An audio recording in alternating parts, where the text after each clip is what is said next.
इसी सदन में 5 महीने पहले जब गृह विभाग पर चर्चा थी उसके बजट पर, तब मैंने कहा था कि आरपीएससी का जो पर्चा लीक हुआ है, तो जहां से लीक हुआ है, आरपीएससी में किस जगह से लीक हुआ है उसका तो पता लगाओ।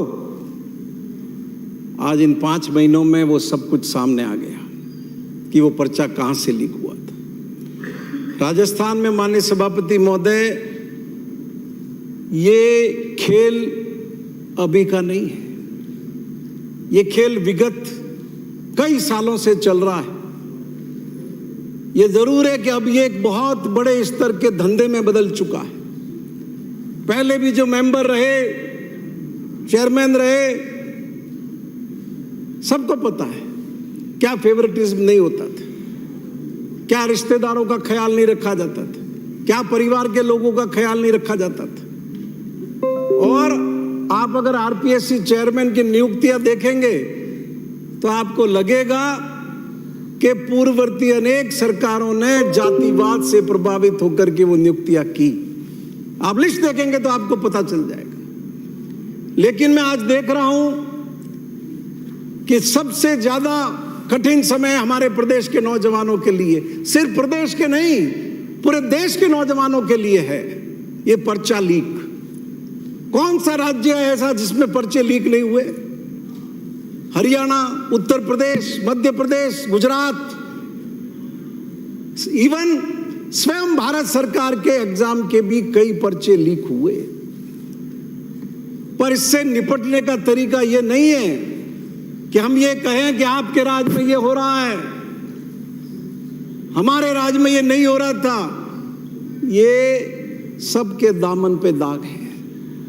तो मेहरबानी करके राजस्थान के नौजवानों पर रहम करते हुए, उस बच्चे की पीड़ा को समझते हुए जो अपने माँ बाप की मेहनत के पैसे से यहाँ 1000 रुपये महीने या 1500 रुपये महीने कमरे में किराया लेकर के पढ़ाई कर रहा है, इस उम्मीद में कि अपने माँ बाप के सपनों को साकार कर सके, अपने परिवार को पैरों पर खड़ा कर सके, उसके सपने चकनाचूर हो रहे हैं। तो दलगत राजनीति से ऊपर उठिए और एक ऐसे निर्णय की तरफ आगे बढ़िए। सरकारें आज हैं, कल फिर आपकी आ सकती है, कल फिर किसी और की आ सकती है, लेकिन समाधान होना चाहिए। आप ये प्रस्ताव लेकर के आए सजा बढ़ाने का, जिसमें 5 साल की सजा है उसको 10 साल कर रहे हैं, 10 साल की सजा है उसको आजीवन कारावास कर रहे हैं। अच्छा है, बढ़ाइए, लेकिन हत्या में फांसी की सजा है तो हत्या रुक गई क्या? आपके सारे लोग, जितने लोगों को आपने गिरफ्तार किया था, सब एक सप्ताह में जमानत पर बाहर आ गए और उसी अपराध में लग गए। क्यों? कि उनका धंधा ही यही है। आप और हम सभी जानते हैं, जो लोग चोरियां करते हैं, डकैतियां करते हैं, क्या करते हैं? चोरी की, जमानत हुई, बाहर आए, वापस चोरी में लग गए। डकैती की, बाहर आए, वापस डकैतियों में लग गए। तो ये पर्चा लीक भी एक गिरोह है, गैंग है। माननीय सभापति महोदय, एक छोटी सी घटना आपको निवेदन करूंगा। एक वकील साहब के ऑफिस में पिछले साल मेरा जाने का अवसर हुआ। 2005 से लेकर 2018 तक जितने पर्चे लीक हुए, बिहार का एक गैंग का सरगना था, वो वहीं पर बैठा हुआ था। वकील साहब ने मेरा परिचय करवाया कि ये वो है जिन्होंने पर्चे लीक किए। उन्होंने मुझे बताया कि 2005 से 2018 तक जितने एग्जाम हुए, हमने सबके पर्चे बेचे। तो माननीय सभापति महोदय, ये चीज जड़ों में घुस चुकी है और इसके लिए बहुत कठोर दिल से निर्णय लेने की जरूरत है। आपके सरकार के अपने लोग भी हो सकते हैं, रिश्तेदार भी हो सकते हैं, उनके खिलाफ भी सख्त निर्णय लेने की जरूरत है, वरना इसका समाधान नहीं होगा।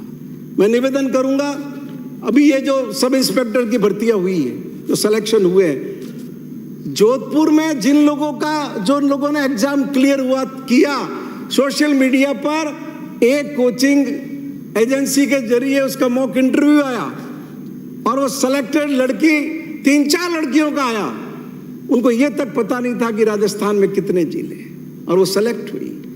अभी 2-3 दिन पहले से आप मध्य प्रदेश में भोपाल में जो पटवारी के एग्जाम हुए, उसमें पटवारी के एग्जाम की जो टॉपर है उसका इंटरव्यू सुनेंगे आप, तो उसने खुलेआम कहा है कि मैंने 10 लाख रुपए दिए, और उसको खुद को ये नहीं पता कि मध्य प्रदेश में कितने जिले।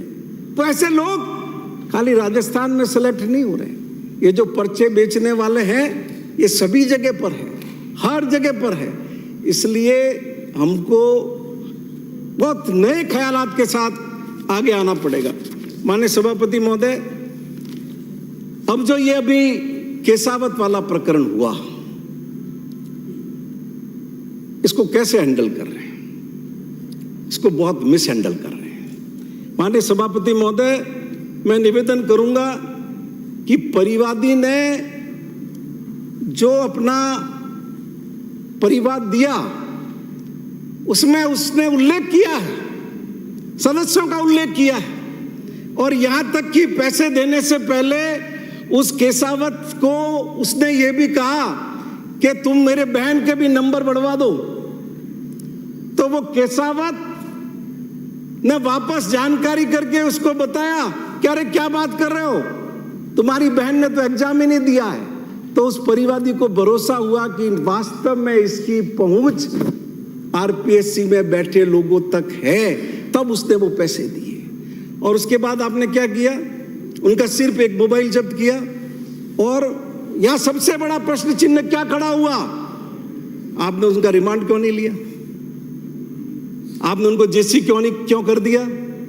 इतना गंभीर अपराध जिसमें एक पूर्व का राज्य मंत्री का दर्जा प्राप्त व्यक्ति इन्वॉल्व है, जिसमें मेंबर्स के लोग उसमें परिवार के अंदर नाम आ चुके हैं जिनके, उसके ऊपर भी आपने, और मोबाइल एक ही जब्त किया। आपको रिमांड लेकर के पूछना चाहिए था। और माननीय सभापति महोदय, मैं ये निवेदन करूंगा आपको कि ये जो ओएमआर सीट बाहर आ गई, ये कहां से आ गई बाहर, कैसे बाहर आ गई? आरपीएससी के हर एग्जाम का एक मेंबर इंचार्ज होता है माननीय सभापति महोदय। तो ये ओएमआर सीट निकालने में कौन जिम्मेदार है, किसके पास से निकली है? तो आप मुख्य चोर को किस बात की सहूलियत दे रहे हो, किस बात का मौका दे रहे हो? उसको क्यों नहीं पकड़ना चाह रहे हो? मैंने 5 महीने पहले भी उस वक्त प्रश्न उठाया था कि ये पर्चा कहां से लीक हुआ, पर्चा कहां से निकला है, आरपीएससी का पर्चा आरपीएससी के किस जगह से निकला है, और आरपीएससी का मेंबर पकड़ा गया। अभी ओएमआर सीट बाहर कहां से आ गई है? उस केसावत की क्या हैसियत है अगर आरपीएससी के लोग उसमें इन्वॉल्व नहीं है? और एक और मजेदार बात, ये आप लेकर के आए इसमें अमेंडमेंट 10 साल की सजा करने का। मैं पूछ सकता हूं, जब ओएमआर सीट बाहर आ गई तो आपने ये इस एक्ट में मुकदमा क्यों नहीं किया? राजस्थान सार्वजनिक परीक्षा भर्ती में अनुचित साधनों की रोकथाम के अध्ययन विधेयक, ये जो कानून था, इसमें मुकदमा क्यों नहीं किया? सिर्फ एंटी करप्शन के पीसी एक्ट में ही मुकदमा क्यों हुआ? क्या आरपीएससी के चेयरमैन की जिम्मेदारी नहीं बनती थी कि उसके यहां से जो ओएमआर सीट निकली है, जो ओएमआर सीट गायब हुई है, किसी थर्ड पर्सन के पास पहुंची है, उसका भी आरपीएससी का चेयरमैन मुकदमा दर्ज करवाए? क्यों नहीं करवाया गया आरपीएससी चेयरमैन के द्वारा मुकदमा? माननीय सभापति महोदय, अब मैं निवेदन करूंगा आपको कि ये जो ओएमआर सीट बाहर गई है, ये एक कॉग्निजेबल ऑफेंस है।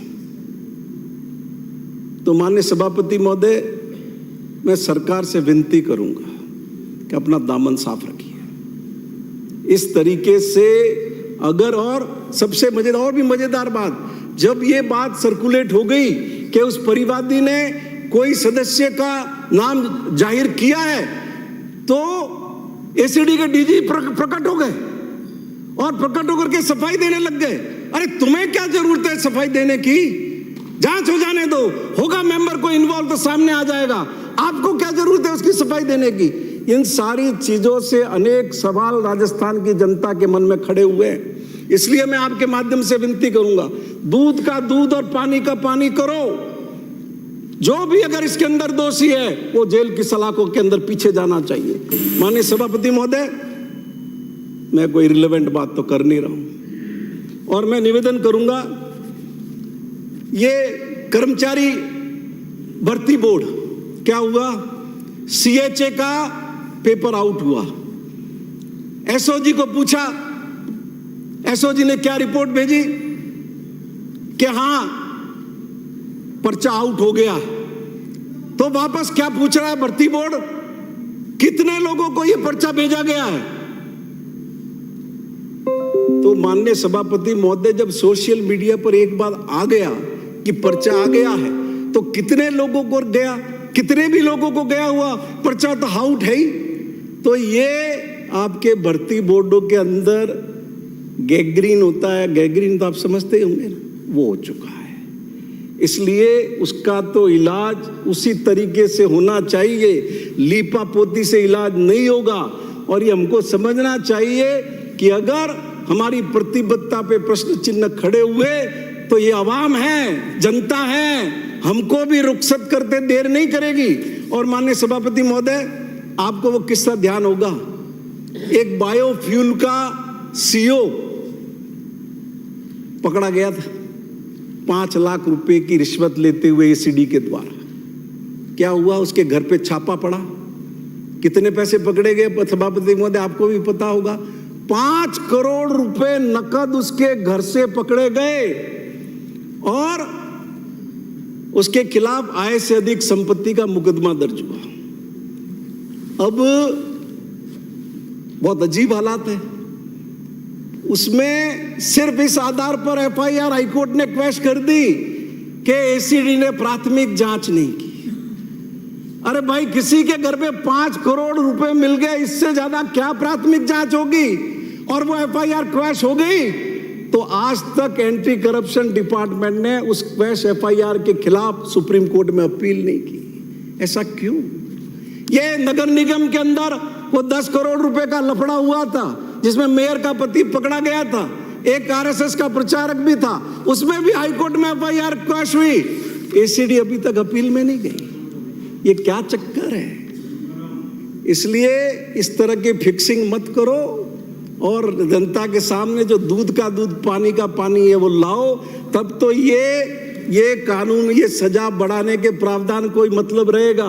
और नहीं तो अगर मुख्य चोरों को बचाते रहे, अपराधियों को बचाते रहे तो कितने ही सजा बढ़ाओ, राजस्थान का नौजवान का भविष्य अंधकार में रहेगा, बर्बाद रहेगा और इसकी कीमत सबको चुकानी पड़ेगी। इसलिए सभापति महोदय, मैं आपके माध्यम से मंत्री जी से विनती करता हूं कि राजस्थान के 8 करोड़ लोग, उनके बच्चे, उनके परिवार आपसे ये अपेक्षा करते हैं कि आप दूध का दूध और पानी का पानी करेंगे और आने वाले वक्त में आरपीएससी में मेंबर बनाने के लिए राजस्थान के मुख्यमंत्री, राजस्थान के मुख्य न्यायाधीश और किसको रखे बताओ, विपक्ष के नेता तीनों की कमेटी बना करके आरपीएससी मेंबर का चयन करेंगे, तब जाकर के इसमें साफ सुथरापन आएगा, फेवरेटिज्म खत्म होगा और राजस्थान के साथ न्याय हो सकेगा। बहुत बहुत धन्यवाद। माननीय श्रीमती संतोष।